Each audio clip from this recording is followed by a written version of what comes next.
Good morning. आज हम start करेंगे 11th का फर्स्ट चैप्टर जिसका नाम है some basic concepts of chemistry. इसके अंदर नीट से भी ज़्यादातर क्वेश्चंस पुटअप किए जाते हैं एंड ये बहुत बेसिक टॉपिक है जो हम ऑलरेडी थोड़ा सा ओवरव्यू 9th और 10th में लेके आए। ठीक है, फर्स्ट टॉपिक इसके अंदर एक टर्म आती है मैटर। मैटर का मतलब होता है कि वो थिंग, वो सब्सटेंस जो स्पेस ऑक्यूपाई करे। anything which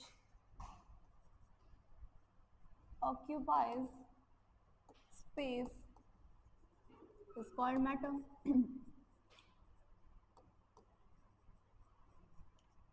बट मैटर के अंदर हैविंग मास, इसके अंदर जो मैटर होता है उसके पास मास भी होता है, जिसका खुद का मास हो, having volume. Just for example लेते हैं, जैसे कि कोई भी पेन, वाटर, ऑक्सीजन, ये सब होता है। Anything which occupy space. Just suppose ये पेन है, अगर मैं इसको अपने हाथ पे रखती हूँ तो ये मेरे हाथ पे क्या है, स्पेस घेर रहा है। इसका खुद का मास है, इसका खुद का एक वॉल्यूम है, तो वो क्या होता है, मैटर। और मैटर के कुछ देखो, जैसे कि अगर हम एग्जांपल लेते हैं, एक वाटर, एक बकेट लेते हैं, अगर उसके अंदर हम लोग मग से उसको नीचे प्रेस करते तो एकदम से प्रेस नहीं होता। परपेंडिकुलर जब उसको प्रेस किया जाता है तो उसके अंदर थोड़ा इजीली प्रेस नहीं होता। क्यों? क्योंकि उसके अंदर थोड़े से एयर के मॉलिक्यूल्स होते हैं। तो एयर भी क्या होती है ना, स्पेस ऑक्यूपाई करती है, उसका भी खुद का मास है, उसका खुद का एक फिक्स वॉल्यूम है। तो वो सारी चीज़ें क्या होती है, मैटर होती है। अब एक कॉमन एग्जांपल लेते हैं, मैटर की कुछ स्टेट्स होती हैं। जस्ट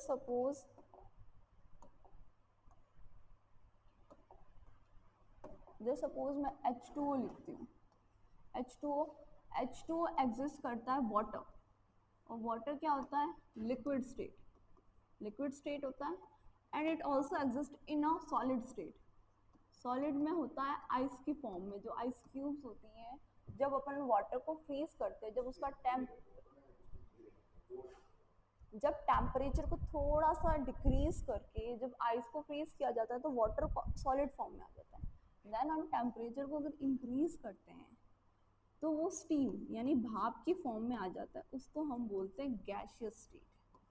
क्या बोलते हैं, गैशियस स्टेट। गैशियस स्टेट बोलते हैं।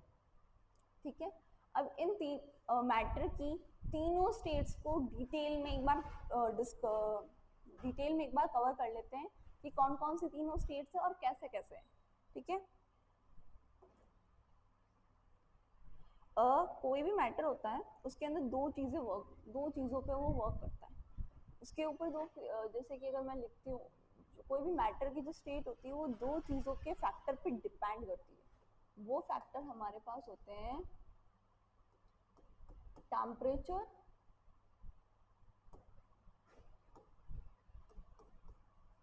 प्रेशर।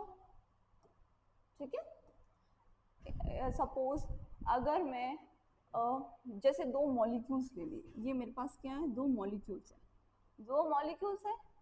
अगर मैं यहाँ से इनका फोर्स ऑफ अट्रैक्शन, यहाँ से प्रेशर को लगाऊं, जैसे सपोज मैं प्रेशर को लगाऊं तो क्या होगा ना, इन दोनों के बीच में जो फोर्स ऑफ अट्रैक्शन होगा, वो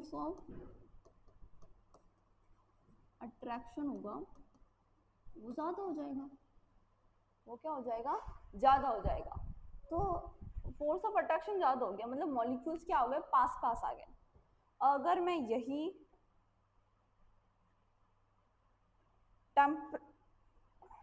यहीं पे दो मॉलिक्यूल्स के बीच में टेम्परेचर को इंक्रीज कर दूं, किसको इंक्रीज कर दूं,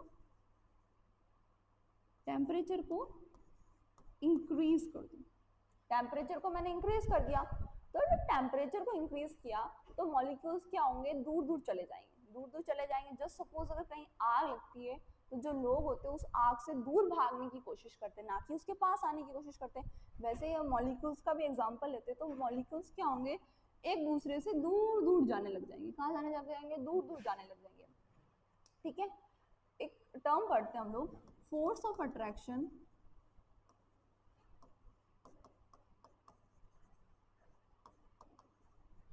and thermal energy. Thermal energy, जो थर्मल एनर्जी और फोर्स ऑफ अट्रैक्शन हर एक मैटर की स्टेट में एग्जिस्ट करता है, इन दोनों के बेस पे ही मैटर के तीनों पार्ट्स में डिवाइड किया जाता है। अब जैसे कि हम लोग केसेस लेते हैं, मैं लेती हूँ, जस्ट सपोज मैंने लिया केस वन, केस वन लिया, मैं उसमें क्या करूँगी, फोर्स ऑफ अट्रैक्शन को क्या है, मैं ज़्यादा, वो ज़्यादा है किससे, थर्मल एनर्जी से। किससे ज़्यादा है, थर्मल एनर्जी से। तो वो कौन सा स्टेट होगा, सॉलिड स्टेट होगा। कौन सा स्टेट होगा, सॉलिड स्टेट। क्योंकि जो सॉलिड्स के जो इसका एक रीज़न है, इसका रीज़न ये है कि जो सॉलिड्स के जो पार्टिकल होते हैं वो क्लोजली हेल्ड होते हैं, उनका जो इंटरमॉलिक्यूलर फोर्स होता है वो बहुत ज़्यादा होता है दूसरे स्टेट की कंपैरिजन में। अगर force of attraction thermal energies की कंपैरिजन में ज़्यादा ग्रेटर है तो वहाँ पे वो स्टेट एग्जिस्ट करेगी, वो होगी सॉलिड स्टेट एग्जिस्ट करेगी। अब जस्ट सपोज मैं ले लेती हूँ केस सेकंड, ले लेती हूँ केस सेकंड लिया मैंने। केस सेकंड में मैं क्या करती हूँ, थर्मल एनर्जी को मैं ज़्यादा इंक्रीज कर देती हूँ फोर्स ऑफ अट्रैक्शन से, ठीक है। वहाँ पे फोर्स ऑफ अट्रैक्शन ज़्यादा था, अब यहाँ पे क्या है ज़्यादा, थर्मल एनर्जी ज़्यादा है। क्या ज़्यादा है, थर्मल एनर्जी ज़्यादा है। जब मैं थर्मल एनर्जी को फोर्स ऑफ अट्रैक्शन से ज़्यादा ग्रेटर देन इंक्रीज कर देती हूँ तो देखो वहाँ पे क्या होता है ना, थर्मल एनर्जी कब इंक्रीज होगी, फोर्स ऑफ अट्रैक्शन तो तब बढ़ेगा जब अपन प्रेशर को इंक्रीज कर रहे हैं। किसको इंक्रीज कर रहे हैं, मैटर के स्टेट के अंदर प्रेशर को इंक्रीज कर रहे हैं। देखो एक मैटर के अंदर फोर्स ऑफ अट्रैक्शन भी होता है और थर्मल एनर्जी भी होती है, बट ये तब बताता है ये दोनों में से डोमिनेट कौन होता है। अगर प्रेशर ज़्यादा लग रहा है तो वहाँ पे फोर्स ऑफ अट्रैक्शन डोमिनेट करेगा कंपैरिजन देन थर्मल एनर्जी। अगर टेम्परेचर बढ़ रहा है तो वहाँ पर force of thermal energy dominate करेगा as the comparison of force of attraction, ठीक है। फिर देन अगर ये हो गया। अब अगर मैं टेम्परेचर को इंक्रीज किया तो थर्मल एनर्जी इंक्रीज हो जाएगी, ठीक है। जब थर्मल एनर्जी ग्रेटर देन होती है फोर्स ऑफ अट्रैक्शन से तो वहाँ पे गैसियस स्टेट आती है, गैस स्टेट डोमिनेट करती है, ठीक है। केस नंबर थर्ड,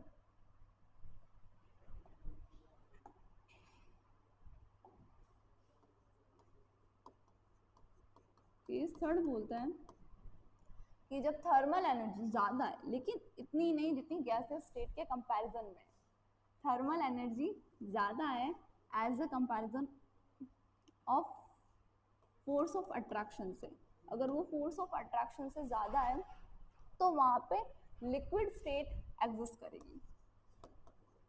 कौन सी स्टेट, लिक्विड स्टेट एग्जिस्ट करेगी।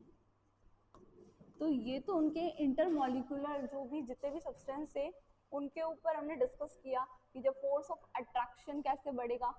कोई भी मैटर में याद रखना हमेशा दोनों ही होते हैं, थर्मल एनर्जी भी होती है एंड फोर्स ऑफ अट्रैक्शन भी होता है, लेकिन ये कौन से फैक्टर पे डिपेंड करता है कि अगर हम टेम्परेचर बढ़ाएंगे या प्रेशर बढ़ाएंगे। अगर टेम्परेचर बढ़ाएंगे तो थर्मल एनर्जी वहाँ पे डोमिनेट करेगी एंड अगर हम लोग प्रेशर को बढ़ाएंगे तो वहाँ फोर्स ऑफ अट्रैक्शन जो है वो डोमिनेट करेगा। तो इन दो चीज़ों के बेस पे हम लोग क्या करते हैं, मैटर को डिवाइड करते हैं, ठीक है। अब आता है मैटर की शेप्स एंड साइज के बारे में डिस्कस करते हैं। एक second,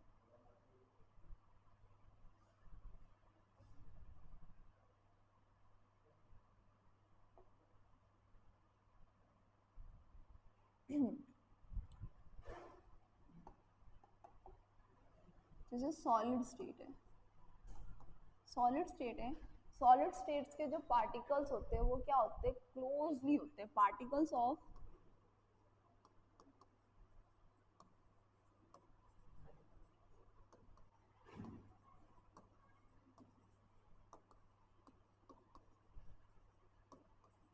particles of solid states are closely, ठीक है, ये जो पार्ट जैसे जस्ट सपोज ये सॉलिड स्टेट है, इसके अंदर जो पार्टिकल्स हैं उनके अंदर फोर्स ऑफ अट्रैक्शन क्या है, ज़्यादा है, तो ये आपस में पासली टाइटली बॉन्डेड होते हैं, इंटरमोलिकुलर बॉन्ड जो इनका ज़्यादा स्ट्रॉन्ग होता है, इस वजह से ये क्या होते हैं, रिजिड और सॉलिड होते हैं। And hard, solids are generally rigid and hard. Hard is because just of इस वजह से होते हैं बिकॉज क्योंकि इनके जो पार्टिकल्स है वो क्लोजली होता है और यहाँ पे जो फोर्स ऑफ अट्रैक्शन होता है वो ज़्यादा होता है as a comparison of a liquid and gas state, ठीक है। एंड सॉलिड स्टेट होता है उनका एक डेफिनेट शेप होता है, अगर एक बॉक्स है उसका एक डेफिनेट शेप है, उसका शेप कभी सर्कल नहीं हो रहा है, एंड कभी रेक्टेंगल हो रहा है ना ट्राइंगल हो रहा है, एक स्क्वायर शेप का एक सॉलिड है, एक बॉक्स है, उसका डेफिनेट शेप है,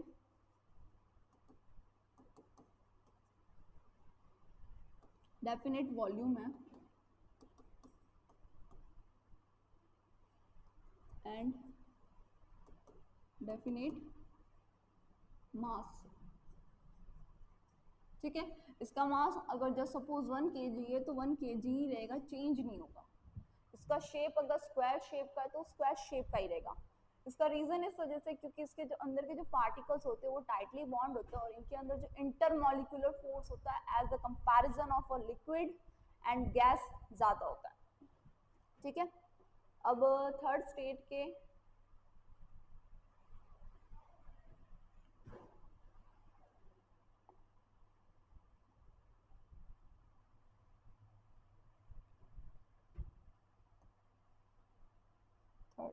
थर्ड स्टेट में हम सेकेंड स्टेट में लिक्विड एंड गैस के कंपैरिजन करेंगे। एक तरफ गैस स्टेट है, एक तरफ लिक्विड स्टेट है।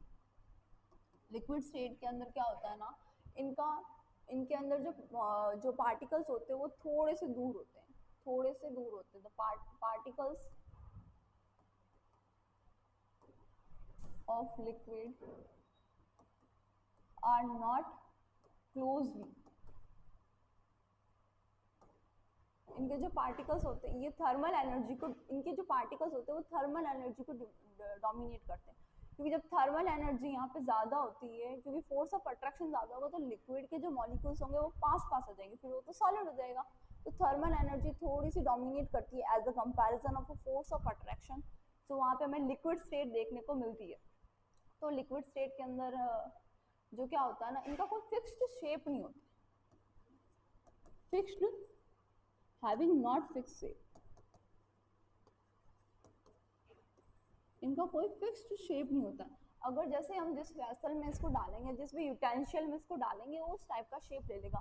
जैसे कि एक बोतल के अंदर हम वाटर को फिल करते हैं, अगर उसी बॉटल को अगर हम लोग एक ग्लास में फिल कर देंगे तो उस ग्लास की शेप का हो जाएगा। इनका कोई फिक्स्ड शेप नहीं होता है, बट इनका फिक्स्ड वॉल्यूम ज़रूर होता है, फिक्स्ड वॉल्यूम होता है, फिक्स्ड मास होता है कि अगर जितना वाटर एक बॉटल में फिल था उतना का उतना ग्लास में ही फिल होगा, उसका वॉल्यूम में कोई चेंज नहीं आएगा एंड ना ही उसके मास में कोई चेंज आएगा, ठीक है। फिर आता है गैसियस स्टेट। गैसियस स्टेट के जो पार्टिकल्स होते हैं वो सो फार बहुत ज़्यादा दूर होते हैं। यहाँ पे थर्मल एनर्जी बहुत ज़्यादा डोमिनेट करती है as a comparison of a liquid and solid state. तो जो गैसियस स्टेट में क्या होता है ना, थर्मल एनर्जी ज़्यादा होती है, तो इस वजह से जिनके पार्टिकल्स होते हैं so far, particles of gaseous states are so far, बहुत ज़्यादा दूर दूर होते हैं इनके पार्टिकल्स। अब अगर इनके पार्टिकल्स ज़्यादा दूर हैं तो इनके अंदर फोर्स ऑफ अट्रैक्शन कहाँ से लगेगा, फोर्स ऑफ अट्रैक्शन तो लगने से रहा। तो अब देखो, अब गैस के शेप के बारे में बात कर लेते हैं। इनके अंदर हैविंग नॉट फिक्स्ड शेप, इनका कोई फिक्स्ड शेप नहीं होता है। जैसे एयर के अंदर ऑक्सीजन के पार्टिकल्स होते हैं, तो ऑक्सीजन के पार्टिकल्स होते हैं, इनका फिक्स शेप है क्या कि ये ना ओवल शेप में या फिर सर्कल शेप में। इनके जो पार्टिकल्स हैं इनका कोई फिक्स शेप नहीं बताता एंड ना ही इनका फिक्स्ड वॉल्यूम होता है, फिक्स्ड वॉल्यूम नहीं होता है and having not fixed volume and shape but इनका फिक्स्ड मास होता है।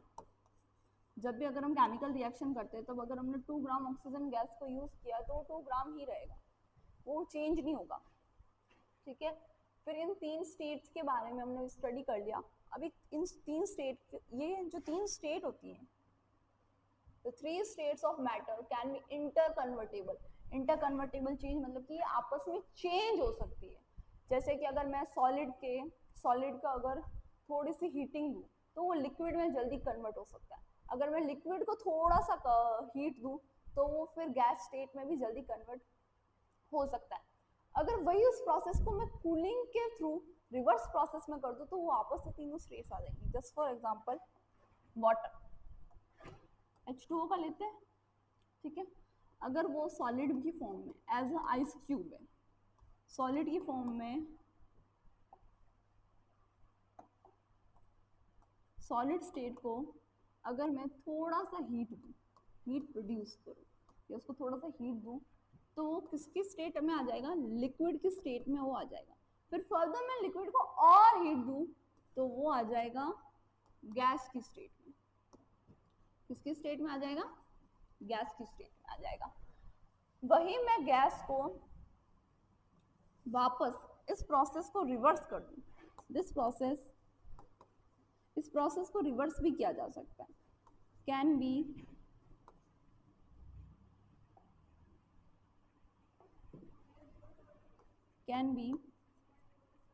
Reversed bye cooling. अगर मैं इसको थोड़ा सा कूल करूँ, ठीक है, थोड़ी सी जो कूलिंग प्रोवाइड करूँ तो ये लिक्विड स्टेट में आ जाएगा।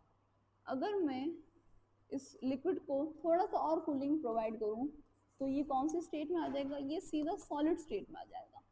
तो द स्टेट ऑफ मैटर, तो इसी से लाइन लिख लेते हैं, द स्टेट ऑफ मैटर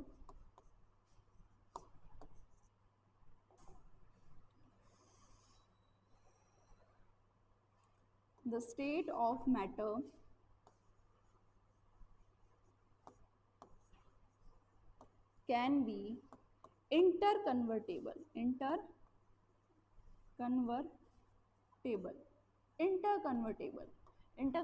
मतलब इनको आपस में चेंज किया जा सकता है। जैसे कि हमने देखा कि हम सॉलिड को अगर थोड़ा सा हीट प्रोवाइड करेंगे तो ये जो सॉलिड होगा वो लिक्विड की फॉर्म में कन्वर्ट हो जाएगा। अगर इसी लिक्विड को हम थोड़ा सा फर्दर और हीट करेंगे तो गैस की फॉर्म में आ जाएगा। H2O का एक एग्जांपल दिया था। अगर हम H2O को वाटर, जैसे कि जो वाटर की फॉर्म में एग्जिस्ट करता है, जो लिक्विड फॉर्म होता है, अगर हम थोड़ा सा उसको कूलिंग प्रोवाइड कराएंगे, अगर उसको थोड़ी सी कूलिंग प्रोवाइड कर ले तो सॉलिड स्टेट में आ जाएगा। Solid state in the sense वो आइस क्यूब की फॉर्म ले लेगा।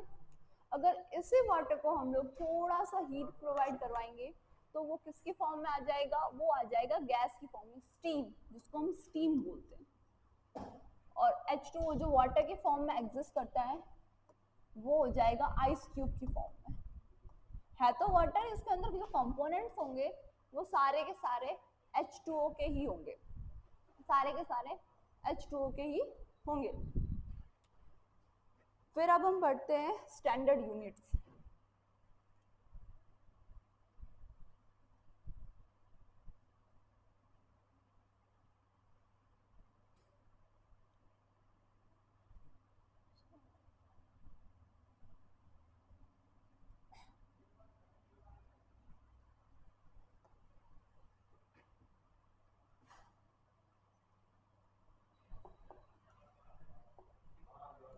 कुछ स्टैंडर्ड यूनिट्स तो वैसे बहुत सारी होती है, लेकिन 7 फंडामेंटल स्टैंडर्ड यूनिट्स हैं केमिस्ट्री के अंदर।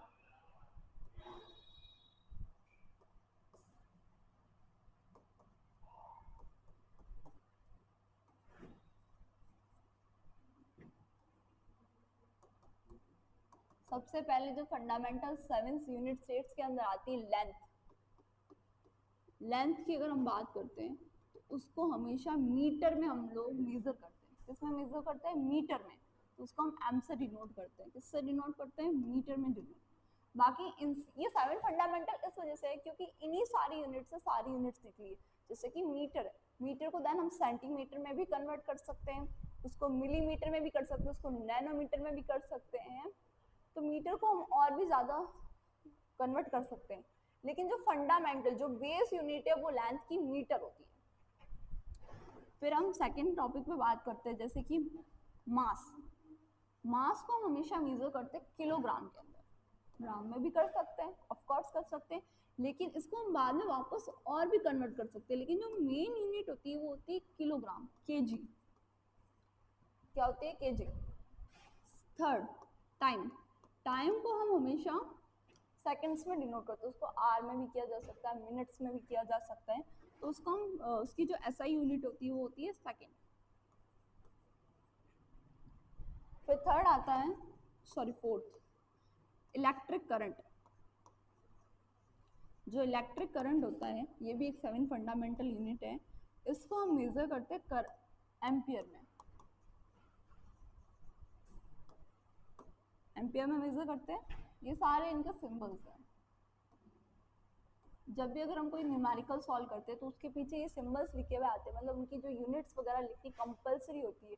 जिनकी फंडामेंटल यूनिट्स है वो इसी में होता है। जैसे कोई भी क्वेश्चन आ सकता है, जैसे कि आपको मिलीमीटर दे दे तो उसको मीटर में कन्वर्ट करना और आपको उस आंसर के अंदर लिखना कंपलसरी होना चाहिए।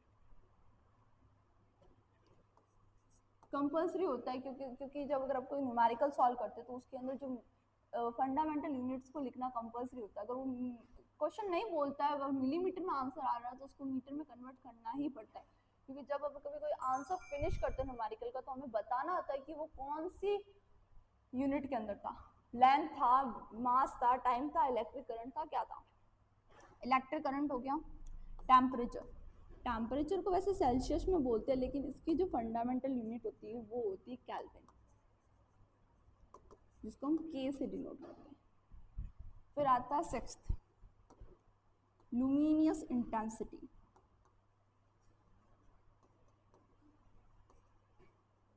लुमिनियस इंटेंसिटी को कैंडल से डिनोट करते हैं, candela, CD.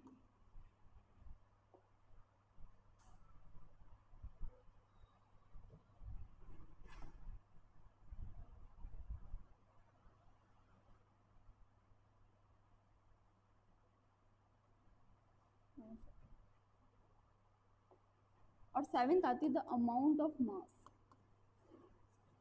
Amount of substance. कोई भी सब्सटेंस के अमाउंट को हम किस में मेजर करते हैं? मोल में, मोल। तो ये तो थी seven fundamental units, 7 fundamental units थी। तो देन इस यूनिट्स को कवर करने के बाद हम आते हैं मोल कंसेप्ट पे, सॉरी लॉज पे।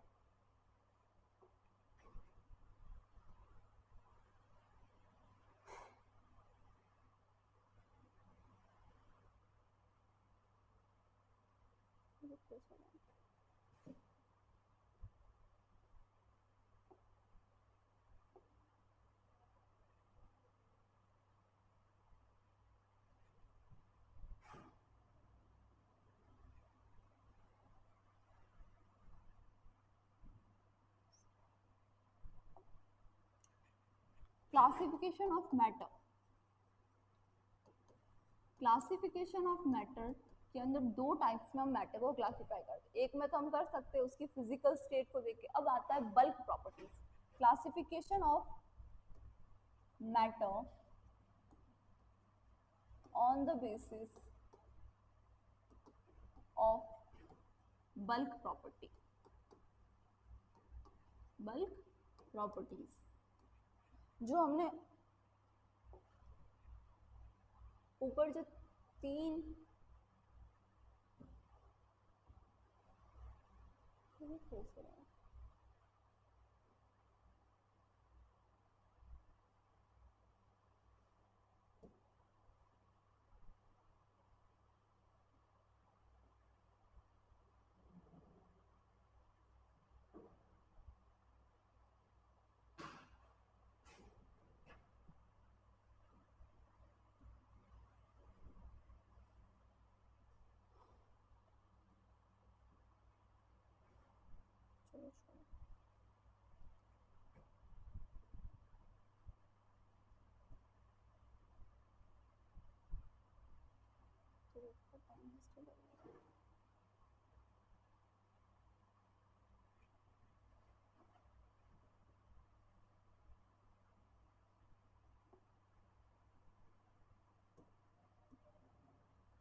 ओके, मैटर को हम क्लासिफिकेशन करते हैं उसकी प्रॉपर्टीज पे।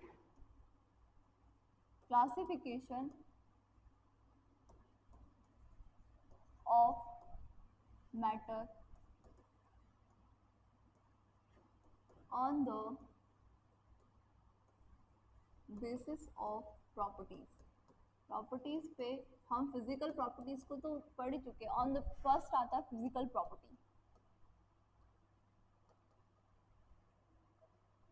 फिजिकल प्रॉपर्टीज, फिजिकल प्रॉपर्टीज के अंदर हमने जो 3 स्टेट्स पढ़ी थी मैटर की, वही होता है physical classification of matter on the basis of physical property. हमने सॉलिड स्टेट को डिस्कस किया था, लिक्विड को डिस्कस किया था एंड गैस स्टेट को डिस्कस किया था। अब हम पढ़ेंगे classification of matter on the basis of bulk properties. जैसे सेकंड नंबर होता है केमिकल प्रॉपर्टीज। केमिकल प्रॉपर्टीज बोल दो या बल्क प्रॉपर्टीज बोल दो। बल्क का मतलब होता है जैसे कि ये बॉडी है, पैन की बॉडी है, इसके अंदर जो भी होगा मटेरियल सब्सटेंसेस होते हैं उसको बोलते हैं बल्क। जो इस बॉडी के अंदर जो सब्सटेंस प्रेजेंट होते हैं उसको बोला जाता है बल्क।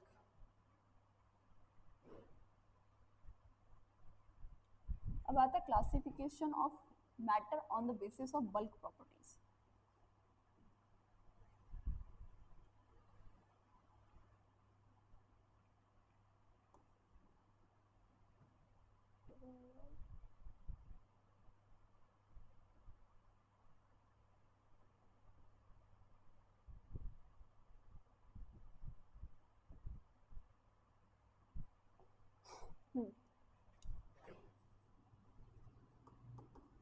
Classification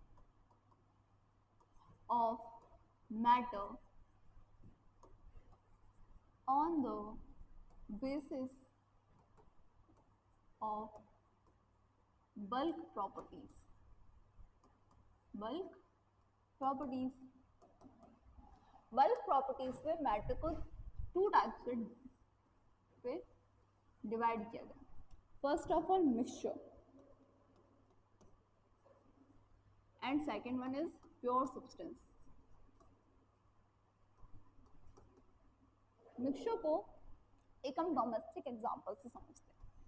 हम जैसे कि अगर लेमन वाटर बनाते हैं, lemon juice, sorry lemon water, जब हम लेमन वाटर बनाते हैं तो उसके अंदर हम कौन कौन से सब्सटेंसेस को यूज लेते हैं? हम शुगर को लेते हैं, लेमन जूस को लेते हैं एंड वाटर को लेते हैं, सॉल्ट को लेते हैं। तो ये जो सारे कंपोनेंट्स हैं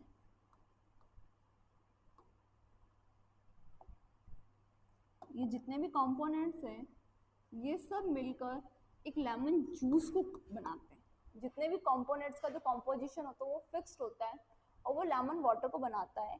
तो इसके अंदर जो हम लोग अलग अलग क्या ले रहे, सब्सटेंसेस ले रहे, तो अलग अलग सब्सटेंसेस ले रहे हैं जिसके अंदर मिक्सचर क्या बोलता है कि मिक्सचर किससे मिलकर बना होता है? 1 or 2 and more than substance in fixed ratio. When 2 or more than more substance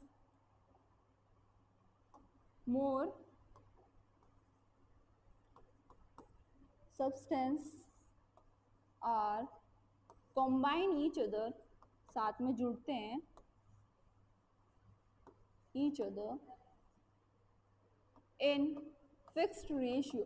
देखो जब हम भी लेमन वाटर बनाते हैं तो लेमन वाटर के अंदर जो sugar, lemon juice, water, salt, इन चारों का जो कंपोजिशन होता है वो फिक्स्ड रेशियो में होता है. Fixed ratio in the sense कि अगर मैं अगर लेमन जूस के अंदर शुगर का कितना रेशियो उसने पार्ट किया है, लेमन जूस का कितना है, वाटर का कितना है, एंड सॉल्ट का कितना है, तो in fixed ratio is called mixture, is called mixture. ठीक है. अब प्योर सब्सटेंस के अंदर क्या होता है, कोई भी कंपोनेंट्स नहीं होते, it is only one substance composition made pure substance. Just for example लेते हैं, जितने भी हमारे मेटल्स होते हैं ये सारे के सारे क्या होते हैं, प्योर सब्सटेंस होते हैं. प्योर सब्सटेंस के अंदर जैसे गोल्ड हो गया, कॉपर हो गया, ये सारे क्या प्योर सब्सटेंस है. इनके अंदर एक ही तरीका का कंपोजिशन, और इसको हम फर्दर डिवाइड भी नहीं कर सकते. It can not be further divide, it cannot be further divisible. इसको हम आगे तोड़ भी नहीं सकते. अगर जस्ट सपोज मैं गोल्ड का डीकम्पोजिशन कराऊंगी तो गोल्ड को अगर जस्ट सपोज मैं हीट भी प्रोवाइड करवा देती हूँ, जैसे गोल्ड है इसको मैंने हीट प्रोवाइड कराई तो ये थोड़ा सा क्या होगा, मेलेबल हो जाएगा, थोड़ा सा गल जाएगा, बट क्या ये गोल्ड टूट कर ऑक्सीजन और फिर कॉपर में थोड़ी कन्वर्ट हो जाएगा. इसका जो कंपोजिशन है अंदर गोल्ड के अंदर, जो इसके पार्टिकल्स का जो कंपोजिशन है वो फिक्स्ड रेशियो में, तो ये क्या होता है, प्योर सब्सटेंस. अब इनके भी दो अलग अलग टाइप्स हैं, उनको भी एक बार डिस्कस करते हैं.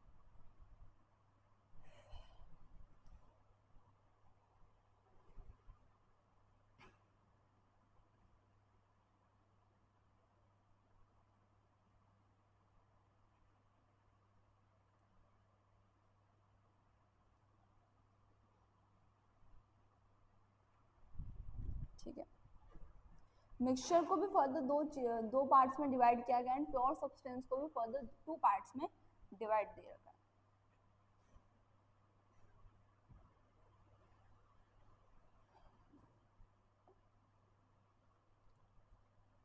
फर्स्ट ऑफ ऑल हम मिक्सचर के पार्ट्स को पढ़ते हैं. मिक्सचर को 2 पार्ट्स में डिवाइड किया गया है. एक है होमोजीनियस मिक्सचर, होमोजीनियस मिक्सचर. एक है हेट्रोजीनियस मिक्सचर.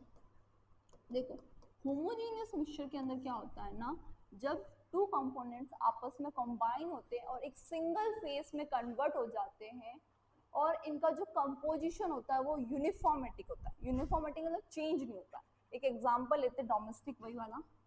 जो सपोज मैंने एक ग्लास लिया, उसके अंदर मैंने वाटर को फिल किया, ठीक है. फिर मैंने क्या किया, इसके अंदर थोड़ी सी शुगर डाल दी. क्या डाल दी, शुगर. फिर मैंने क्या किया, इसको वापस से इसको थोड़ा सा डिसॉल्व किया, स्पून की हेल्प से इसको डिसॉल्व किया. तो अब ये क्या हो गया, प्योर वाटर, एकदम वाटर के फॉर्म में वापस आ गया. और शुगर के जो पार्टिकल्स थे, जो शुगर के क्रिस्टल्स थे, वो हमको विजिबल नहीं हो रहे थे. तो फिर क्या हुआ, ये तो था शुगर प्लस वाटर, इसके अंदर हमने शुगर को ऐड किया, शुगर को ऐड किया वाटर के ग्लास के अंदर. तो इसके अंदर भी तो वही कंपोजिशन है. अगर जब हम इसको कहीं से भी, आप अगर इसमें ग्लास में से थोड़ा सा भी पानी लेकर टेस्ट करेंगे तो उसका जो टेस्ट होगा वो स्वीट ही होगा, ना कि यहाँ से कभी सॉल्ट का नहीं आएगा, यहाँ से कभी वापस नॉर्मल वाटर का नहीं आएगा. तो जब शुगर के पार्टिकल्स कंप्लीटली डिसॉल्व हो जाते हैं, एक सिंगल फेस में आ चुका है. अभी आपको पार्टिकल्स शुगर के जो क्रिस्टल्स है वो कहीं पे भी विजिबल है, विजिबल नहीं होंगे. जब अगर विजिबल नहीं है तो एक सिंगल फेस में आ चुका है और उसका जो कंपोजिशन है वो यूनिफॉर्मेटिक है, मतलब वो चेंज नहीं होगा. आप शुगर का वाटर कहीं से भी अगर चम्मच टेस्ट करेंगे, यहाँ से ले लो उसका वाटर, यहाँ से ले लो, यहाँ से ले लो, कहीं से भी ले लो, तो उसका जो वाटर होगा वो एकदम स्वीट ही होगा. ऐसा नहीं कहीं से वापस नमकीन आ रहा है, ऐसा नहीं कहीं से भी बाइटर टेस्ट आ रहा है, नहीं. जो इसका रीज़न ये है क्योंकि जो शुगर के पार्टिकल्स है वो कम्प्लीटली डिसॉल्व हो चुके हैं वाटर के पार्टिकल्स के अंदर. तो ये होता है होमोजीनियस मिक्सचर. इसकी डेफिनेशन लिख लेते हैं, व्हेन टू सब्सटेंस और मोर देन, क्योंकि दो सब्सटेंस, जैसे आप लेमन वाटर का भी एग्जांपल ले लो, वो भी क्या था, होमोजीनियस मिक्सचर का ही एग्जांपल था। When two substance are combine each other, साथ में जुड़ते हैं, and converted in single phase and composition of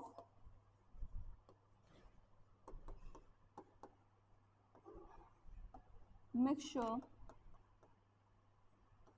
is uniform, जिसका कंपोजिशन होगा वो यूनिफॉर्म होगा, ठीक है। तो अब आता है हेट्रोजीनियस मिक्सचर। हेट्रोजीनियस मिक्सचर इसका जस्ट अपोजिट है।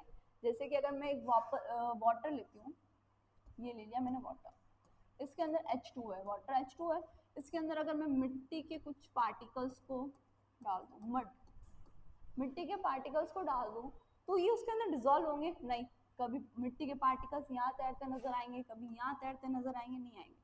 तो इसका जो कंपोजिशन होता है वो सिंगल फेस में नहीं आता और यूनिफॉर्मेटिक नहीं होता है। कहीं से तो प्योर वाटर आ रहा है, कहीं से मिट्टी के पार्टिकल साथ में आ रहे हैं, कहीं से इम्प्योर वाटर आ रहा है, तो उस कंपोजिशन को हम बोलते हैं हेट्रोजीनियस मिक्सचर। जैसे इसकी डेफिनेशन यहाँ लिख लेते हैं, when two substance are combine each other and not converted into single phase and the composition of mixture is not uniform, इसका जो कंपोजिशन होगा वो यूनिफॉर्म नहीं होगा। It is called homogeneous mixture. Heterogeneous mixture में आप लिख सकते हैं जैसे कि ऑयल प्लस वाटर, क्योंकि वाटर के अंदर ऑयल कभी भी डिजोल्व नहीं होता, तो ऑयल प्लस वाटर इसका एग्जांपल हो गया। होमोजीनियस मिक्सचर के अंदर इसका एग्जांपल हो जाएगा शुगर प्लस वाटर। तो ये सारे क्या हो गए, इसके एग्जांपल हो गए। अब हम फर्दर डिस्कस करते हैं प्योर सब्सटेंस के।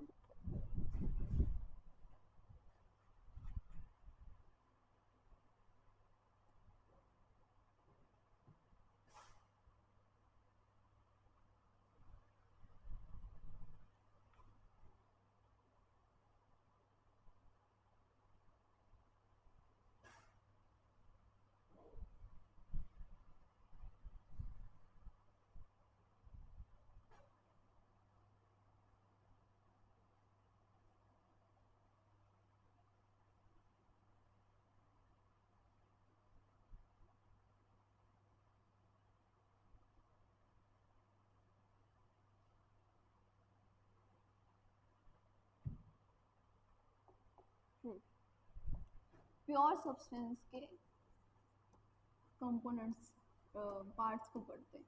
प्योर सब्सटेंस को टू पार्ट्स में डिवाइड किया जाता है, एक होता है एलिमेंट, एक होता है कंपाउंड्स। देखो एलिमेंट्स क्या होते हैं, ओनली वन सब्सटेंस के कंपोजिशन होते हैं। किसके कंपोजिशन होते हैं, ओनली वन सब्सटेंस के, only one substance composition which cannot be further divisible, which cannot be further divisible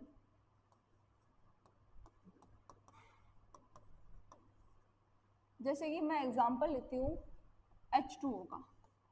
अब H2 तो मॉलिक्यूल है, H है ना, पर ये जो दोनों कंपोनेंट्स हैं वो सारे सेम एलिमेंट के, तो ये एलिमेंट इसको फर्दर डिवाइड थोड़ी कर सकते हैं हम। जो H एक एलिमेंट है, या Ag ले लो, सिल्वर ले लेते हैं, जो सिल्वर है उसको हम फर्दर थोड़ी डिवाइड कर सकते हैं, इसके अंदर सिल्वर के ही पार्टिकल्स होंगे, इसको फर्दर डिवाइड करना मुश्किल होता है, ठीक है। इसके एग्जांपल जैसे कि मेटल्स, एटम्स, मॉलिक्यूल्स, ये सारे किसके पार्टिकल्स होते हैं, ये एलिमेंट्स के पार्ट्स होते हैं। अब आता है कंपोनेंट, कंपाउंड्स। कंपाउंड्स क्या होते हैं, ये सब्सटेंस होते हैं 2 and more एलिमेंट्स के। When 2 elements are combined with each other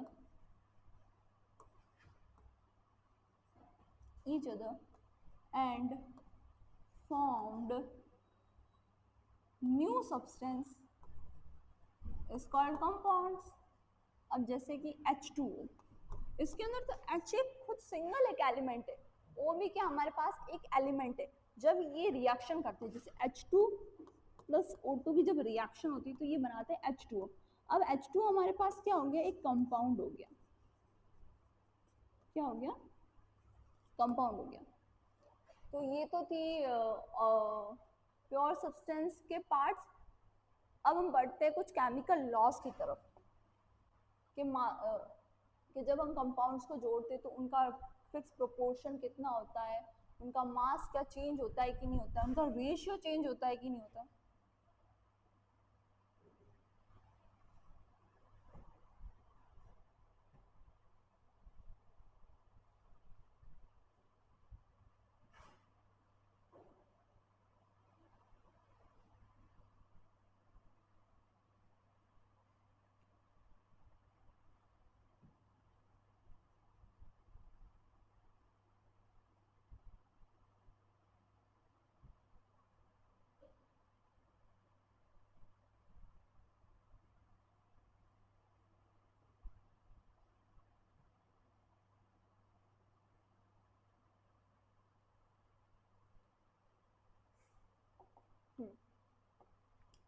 laws of chemical combination, laws of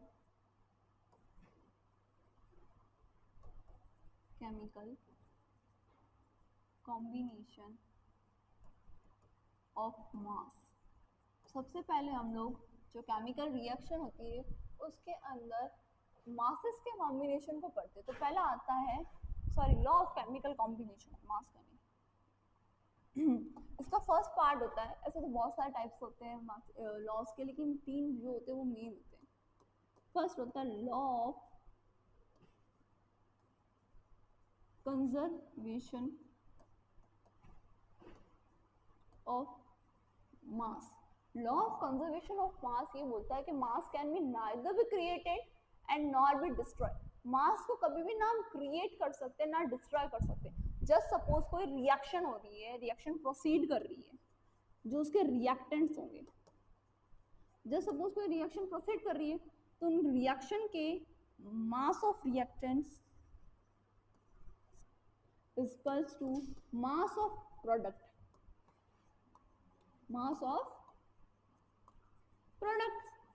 just suppose अगर कोई रिएक्शन प्रोसीड करती है तो उसके जो रिएक्टेंट्स का मास हमेशा इक्वल रहेगा मास ऑफ प्रोडक्ट के, वो कभी भी चेंज नहीं होगा।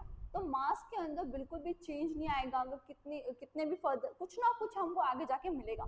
जस्ट फॉर एक एग्जांपल लेते हैं, मरकरिक ऑक्साइड। क्या लेते हैं एग्जांपल, मरकरिक ऑक्साइड। जब मैं इसका डिकम्पोजिशन मतलब उसको तोड़ूंगी तो ये बनेगा, हमको मिलेगा मरकरी और ऑक्सीजन की फॉर्म में, ठीक है। जस्ट सपोज मैं मान लेती हूँ मरकरिक ऑक्साइड जब हमने उसको डिकम्पोज किया था तो उसका जो मास था वो 100 ग्राम था।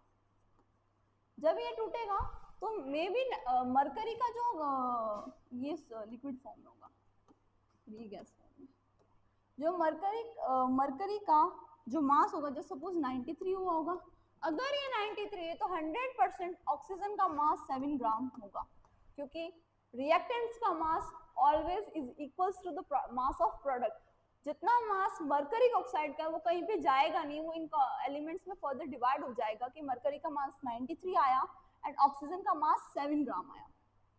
ठीक है, तो लॉ ऑफ कंजर्वेशन ऑफ मास कहता है कि mass can be neither be created and nor be destroyed. उसको हम कभी भी डिस्ट्रॉय नहीं कर सकते ना क्रिएट किया जा सकता है। किसी भी एलिमेंट या किसी भी कंपाउंड का जो मास होता है उसको ना हम खुद से कभी क्रिएट कर सकते हैं ना खुद से कभी भी डिस्ट्रॉय कर सकते हैं। फिर अब आता है सेकंड लॉ।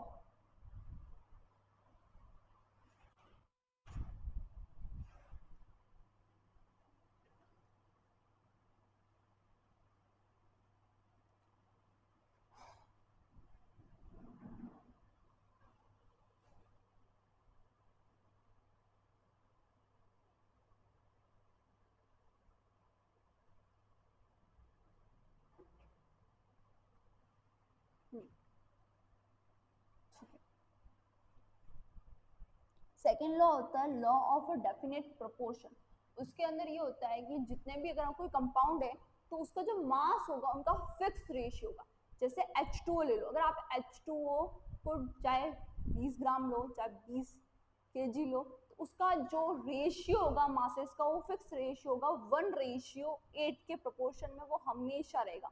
तो वो उसका जो रेशियो होता है वो हमेशा सेम में होता है। अगर आप भले कितना भी उसको उसके जो वेट ले लो लेकिन उसका जो फिक्स रेशियो है वो वही रहेगा। लॉ ऑफ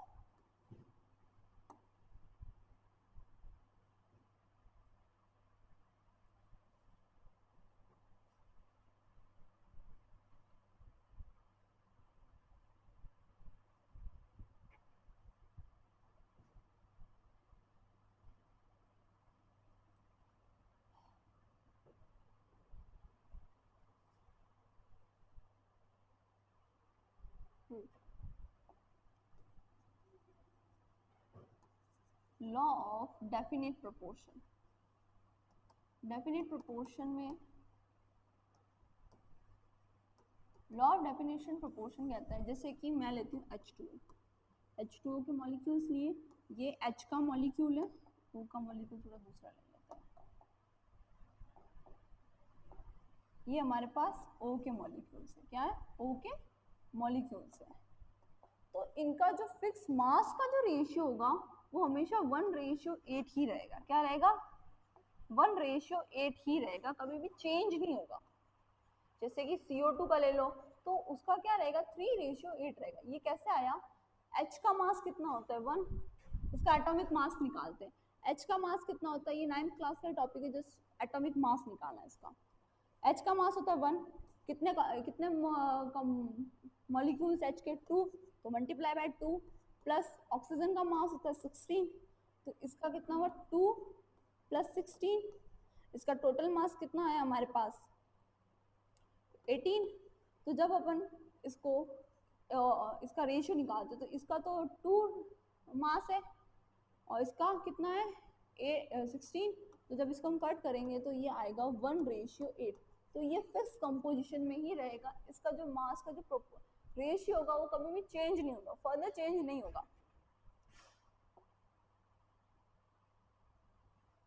ठीक है,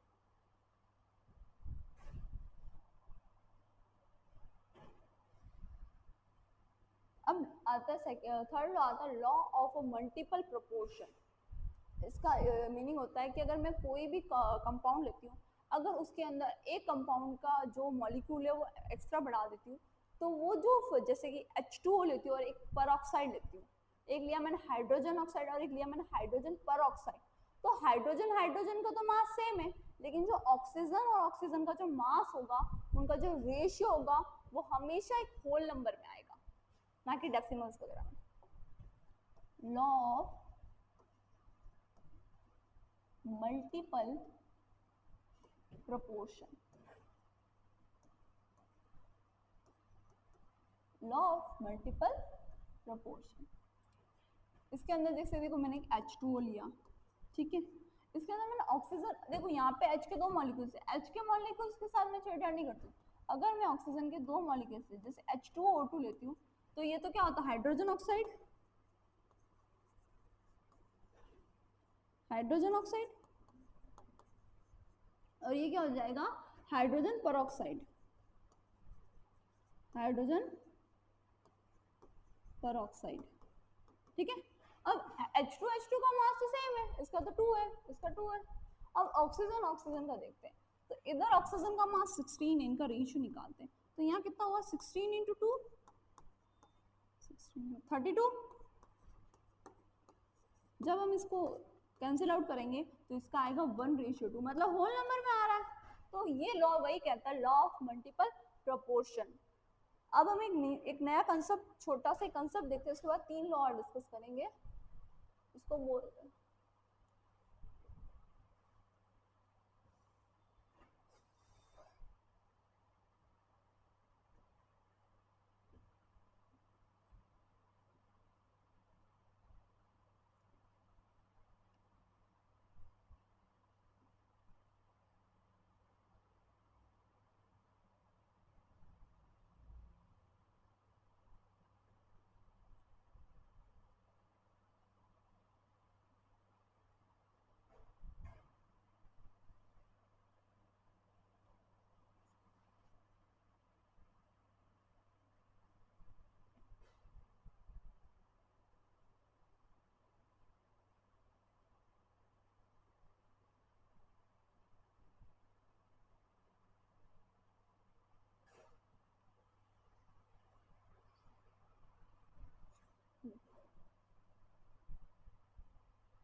मोल कंसेप्ट। और total law of chemical combination के 6 लॉ होते हैं, लेकिन पहले वो डिस्कस किया, अभी न्यू एक छोटा सा टॉपिक डिस्कस करते हैं जिसका नाम होता है मोल कंसेप्ट। मोल कंसेप्ट को समझने से पहले हम दो चीज़ों को और समझते हैं, जैसे कि ग्लव्स होते हैं, ग्लव्स हमेशा कैसे आते हैं, पेयर्स में आते हैं। किस में आते हैं, पेयर्स में। अगर हम कभी शॉपकीपर के पास जाते हैं तो हम उसको क्या बोलते हैं, 1 पेयर ऑफ ग्लव्स देना। तो 1 पेयर के अंदर कितने सॉक्स, कितने ग्लव्स होते हैं, 2 ग्लव्स होते हैं। ठीक है, अगर मैं बोलती हूँ कि मैं 12 ग्लव्स लेके आई, तो अगर उसको 2 से डिवाइड दूंगी तो मेरे पास आएंगे 6 पेयर्स। वो क्या आया, 6 पेयर्स। अगर मैं 12 डजन, सॉरी 1 डजन बनाना लाती हूँ, तो उसके अंदर कितने बनाना होते हैं, 12 बनाना। उसी टाइप से अगर मैं बोल दूँ मैं 24 बनाना लेके आई काउंट करके, तो उसके अंदर कितने डजन आए, तो डिवाइडेड बाय 12 कर दो, कितना आया 2, तो मैं 2 डजन बनाना लेके आई। तो उसी टाइप से केमिस्ट्री के अंदर जो सब्सटेंस होता है, जो अमाउंट ऑफ सब्सटेंस होता है, उसको हम लोग कैसे कर सकते हैं कि जैसे कि मैं बोल दूँ मैंने 2 मोल ऑफ ऑक्सीजन लिए, तो उसका क्या है ना क्लासिफाई नंबर आएगा, वो देखना है। तो मोल कंसेप्ट कहता है कि number of moles, 1 mole is equals to 6.022 into 10 to the power 23, ये इसके बराबर होता है।